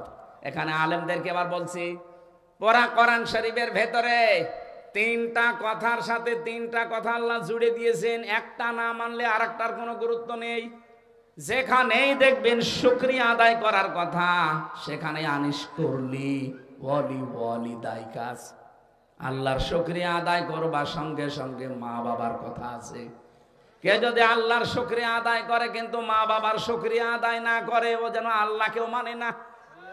যেখানেই দেখবেন আকিমিস সালাহ, সঙ্গে সঙ্গে আতুস যাকাত, নামাজ পড়ো, সঙ্গে সঙ্গে আল্লাহ বলেন যাকাত দাও। নামাজ পড়েন, যাকাত দেন না, আপনি যেন নামাজও পড়েন না। 3 নম্বরে যেখানে আতিউল্লাহ, সেখানে দেখবেন আতিউর রাসূল, আল্লাহর ইতাআত করবেন, রাসূলের ইতাআত করবেন না। আল্লাহ বলেন ও যেন আমাকেও মানে না। সুলাইমান নবী পিপিলিকা থেকে শিক্ষা নিলেন, ডাক দিয়ে বললেন, মাবুদ, আমি যেন তোমার শুকরিয়া আদায় করতে পারি আর আমার মা বাবার কৃতজ্ঞ থাকতে পারি। কেন আল্লাহর শুকরিয়ার সাথে মা বাবার কথা দিলেন? সুলাইমান নবী তার আন্দাজে কোনো কথা বলার মানুষ? বলেন। তাহলে আমাদের এখান থেকে কি নেওয়া লাগবে? আজ যদি আল্লাহর বিধানগুলো আমরা কম বেশি অনেকে মানি, এই যে সাইদ সাহেব আল্লাহর কথাগুলো যদি উনি মানে, নামাজ পড়ে, রোজা রাখে, হজ করে এসেছে, দান সাদকা করে, ওই আল্লাহরই তো বিধান মা বাবার সাথে ভালো ব্যবহার করা। কথা বলেন না কেন? কত সন্তান দেখি না মা বাবাকে বৃদ্ধাশ্রমে রেখে আসে, আলাদা করে দেয়, খোঁজ খবর নেয় না। এরপরে তিনি বলেছিলেন, তার দাহ, হে আল্লাহ, আমি তোমার সন্তুষ্টি চাই। আল্লাহ রাব্বুল আলামিনকে সন্তুষ্ট করার জন্য আল্লাহ যে ইবাদত দিয়েছেন, তার মাধ্যম আমরা যেন তার ইবাদতের মাধ্যমে তাকে সন্তুষ্ট করতে পারি। ও বাংলার মুসলমানের, এখান থেকে একটা শিক্ষা বের হয়, তার দহ। এই তার দহ শব্দের ব্যাখ্যায় আমি পড়েছি, আল্লাহকে রাজি করার একটাই পদ্ধতি আছে, সেটা ইবাদত। কোন মানুষ যদি ইবাদত করতে চায়, তার প্রথম শর্ত হচ্ছে তার ঈমান আনা লাগবে। কথা বলেন না কেন? ঈমান আনার আগে আর একটা শর্ত পূরণ করা লাগবে, সেটা হচ্ছে তাগুত বর্জন করা। এখানে আমরা বহু মানুষ বসে আছি, দেখতে মনে হচ্ছে যে অনেক ভালো মানুষ দেখতে মনে হচ্ছে, কিন্তু ঈমান এনেছি তাগুত ছেড়ে না দিয়ে। আপনি যদি তাগুত ছেড়ে না দিয়ে ঈমান আনেন, আপনার ঈমান কিন্তু টিকবে না। ফামাই ইয়াকফুর বিত্তাগুতি ওয়া ইউমিন বিল্লাহ ফাকাদ ইসতামসাকা বিল উরওয়াতিল ওয়াসকা লা ইনফিসামা লাহা ওয়াল্লাহু সামিউন আলিম। হে নবী, আপনি বলেন, যারা ঈমান আনতে চায় তারা যেন তাগুত ছেড়ে দেয়। তাগুত ছেড়ে যদি কেউ ঈমানের দাবি করে, ও একটা এমন মজবুত রশি ধারণ করেছে যা কখনো ছিঁড়ে যাবে না। এই বাংলাদেশে যারা তাগুত ছেড়ে না দিয়ে ঈমান আনে, ওদের ঈমান টেকে না। এই কথা বললেন না? জাতীয় মসজিদের সাবেক ইমাম কি তাগুত ছেড়ে না দিয়ে ঈমান এনেছিল, ঈমান টিকাতে পারে নাই। আপনি কি মনে করছেন এত বড় দাড়ি থাকলে, বিশাল জুব্বা থাকলে, বড় পাগড়ি থাকলে বিশাল ইমানদার? এর চাইতে বড় দাড়ি ছিল আব্দুল্লাহ বিন উবাইয়ের। বলেন, তাগুত ছেড়ে না দিয়ে ঈমান আনলে আপনি টিকাতে পারবেন না। আর তাগুত ছেড়ে দিয়ে যারা ঈমান এনেছে, দেখেন ডক্টর শফিকুল ইসলাম মাসুদ, দেলাওয়ার হোসেন 56 দিন রিমান্ডে ছিল বাংলাদেশে, ইতিহাস পাল্টিয়ে দিয়েছে। তার গরম করে লজ্জাস্থানের ভেতরে ঢুকিয়েছে, আমি নিজে সাক্ষী। লজ্জাস্থান নষ্ট হয়ে গেছে। বাংলাদেশের ইতিহাসে এতদিন কেউ রিমান্ডে আজ পর্যন্ত থাকে না। এসব কোনো জায়গা নেই, সব গোড়া হয়ে গেছে। এরপরও জালেমরা এক চুল টলাতে পারে না ঈমান থেকে, কারণ তারা ঈমান এনেছে তাগুত ছেড়ে দিয়ে। আর আপনি ঈমান আনেন তাগুতের সাথে মিশ্রণ করে। এই জন্য তো ঝড় আসলে আপনার ঈমান লিবে যায়। আপনার উপরে আল্লাহ এমনি রাজি হবে? ওয়াদখিলনি বিরহমাতিকা ফি ইবাদিকা সালিহিন, হে আল্লাহ তুমি আমাকে প্রবেশ করাও তোমার শুকরগুজারি বান্দা যারা তাদের ভেতরে। সুতরাং আপনাকে ইবাদতের মাধ্যমে সন্তুষ্টি অর্জন করা লাগবে আল্লাহর। ইবাদতের আগের শর্ত ঈমান আনতে হবে আল্লাহর প্রতি। ঈমান আনার আগে শর্ত তাগুত ছেড়ে দেওয়া লাগবে। আল্লাহ আমাদেরকে মেন কথাগুলো বোঝার এবং আমল করার তৌফিক দিন, বলেন আমিন। দাম্পত্য জীবনের সমস্যা সমাধান এই নিয়ে আমার বই লেখা আছে, এই জন্য মেয়েদের উপর কথা বললাম না। ওই গাড়িতে আছে, সেলখানায় বসে বসে লিখেছিলাম দাম্পত্য জীবনে মানুষের কলহ কেন হয় আর এর সমাধান কি করে করা লাগে, ওখান থেকে নিয়ে মেয়েকে পড়াবেন। আজকের মতো আমরা শেষ করছি, আমিন, আল্লাহুম্মা আমিন। লা ইলাহা ইল্লা আনতা সুবহানাক ইন্নী কুনতু মিনাজ জালিমিন। আল্লাহুম্মা গফিরলি ওয়ারহামনি ওয়াহদিনি ওয়াফিনি ওয়ারযুকনি ইয়া রাব্বাল আলামিন। আল্লাহ তাআলা বরিশাল জেলার মোলাদিন চর পদ্মা আফসারিয়া স্কুল অ্যান্ড কলেজ ময়দানের দিকে তাকাও। গভীর রজনী, এখন ঘুমিয়ে পড়ার কথা ছিল আমাদের। রাত 11টা 20 বেজে গেছে। এত রাত পর্যন্ত যে মানুষগুলো, কত আলেম এখানে বসে আছে, কত শিক্ষিত ভাইরা বোনেরা মায়েরা বসে আছে। কোরআনে কারীম হযরতে সুলাইমান নবী এবং পিপীলিকার জীবন থেকে কয়েকটা শিক্ষা বলেছি। তুমি তাফসীর আকারে যেগুলো বলতে চেয়েছো অল্প সময় আমি বলার চেষ্টা করেছি। এই আয়াতগুলো থেকে আমাদের শিক্ষা নেওয়ার তৌফিক দাও। এ বিশাল আয়োজন দেখো, জান্নাতের মতো সাজিয়েছে। তোমার একজন আলেম বান্দা জনাব আলহাজ মাওলানা ফজলুল হক সাইদ ভাই, আল্লাহ তাআলা কোরআনে কারীম প্রচার হবে, কোরআন মানুষ জানবে, কোরআনের কাছে আসবে, এই নিয়তে লক্ষ লক্ষ টাকা খরচ করেছে। তার এই টাকাগুলো ইসলামের কাজে তুমি কবুল করো। তোমার নবী জানিয়েছে কোরআনের প্রচারে যাদের টাকা খরচ হয় কিয়ামতে ওই টাকার হিসাব দেওয়া লাগবে না। আজকের এই ময়দানে একটাই উদ্দেশ্য, কোরআনে কারীম যেন প্রচার হয়। কোরআনের মাদ্রাসা এখানে কায়েম করেছে। আজকে 3 জন হাফেজের মাথার উপরে আমরা পাগড়ি লাগিয়েছি। এই হাফেজে কোরআনদের এদের মা বাবাকে তুমি জান্নাতের সর্বোচ্চ মাকাম দিও আল্লাহ। আলহাজ ফজলুল হক সাইদ, আল্লাহ তুমি তার মা বাবাকে মাফ করে দাও। তার বাবার বর্ণনা আমি বহু শুনেছি। আল্লাহ তোমার নেককার বান্দা ছিল, তার জীবনের ভালো ভালো কাজগুলো কবুল করো, অন্যায়গুলো তুমি মাফ করে দাও।